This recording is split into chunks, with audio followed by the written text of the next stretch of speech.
সকাল দুপুর অথবা সন্ধ্যা যানজট যেন সারা দিনের নিত্যসঙ্গী ফেনী শহরবাসীর। প্রতিদিনের অসহনীয় যানজটে নষ্ট হচ্ছে মানুষের কর্মঘণ্টা। ফেনীর মহিপাল থেকে বিস্তারিত জানাতে যুক্ত হচ্ছেন প্রতিনিধি দিদারুল আলম। দিদার, মহিপাল যদি বলি যে ঢাকা চট্টগ্রাম মহাসড়কের বেশ গুরুত্বপূর্ণ একটি পয়েন্ট, এই ট্রাফিক নিয়ন্ত্রণে প্রশাসনিক কোনো ব্যবস্থা আপনার চোখে পড়েছে কিনা জানাবেন।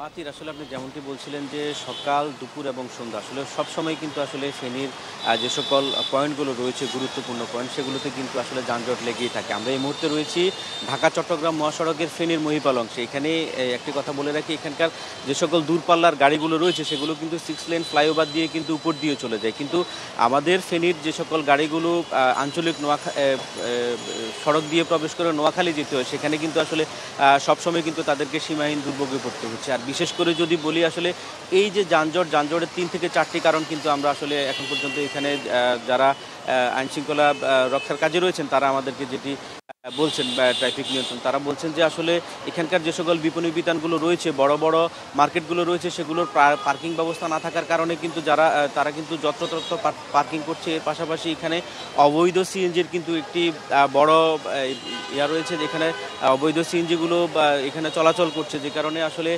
এখানে প্রতিনিয়ত যানজট বাড়ছে। আর বিশেষ করে আসলে ব্যাটারি চালিত যে সকল রিক্সাগুলো রয়েছে সেগুলো কিন্তু আসলে একদম আবাদে চলছে, যে কারণে যে এখানকার যে যানজটের যে চিত্র সেটি কিন্তু আসলে খুব চরম আকার ধারণ করছে। তবে এখানকার ট্রাফিক ব্যবস্থায় যারা রয়েছেন তারা বলছেন যে তারা প্রতিনিয়তই কিন্তু তাদের কার্যক্রম চলছে। আমরা কিন্তু আসলে সকাল থেকে দেখছিলাম যে ব্যাটারি চালিত যে সকল রিক্সাগুলো শহরে প্রবেশ করছে সেগুলোকে আসলে ধরা হচ্ছে এবং সেখানে তাদেরকে জরিমানার ব্যবস্থা করা হচ্ছে, আমরা যেটি জেনেছি। তবে তারা বলছেন যে আসলে জরিমানার যে ব্যবস্থা সেটি আসলে খুব সামান্য হওয়ার কারণে তারা আসলে যখন ট্রাফিক তাদেরকে আটকানোর পরে কিন্তু তারা আসলে সেখান থেকে বের হয়ে আবার তারা রিক্সা নিয়ে কিন্তু শহরে প্রবেশ করছে। আর বিশেষ করে আসলে 5ই আগস্টের পরবর্তী সময় কিন্তু এখানকার যারা সাধারণ মানুষ রয়েছে, যারা আসলে গাড়ি চালক যারা রয়েছেন, তারা কিন্তু আসলে এখানকার ট্রাফিকের যে সকল নির্দেশনাগুলো রয়েছে সেগুলো কিন্তু আসলে তারা মানছেন না, যে কারণে আসলে এখানকার যানজটের যে চিত্র সেটি কিন্তু আসলে দিন দিন ভয়াবহ হচ্ছে আমরা দেখছি।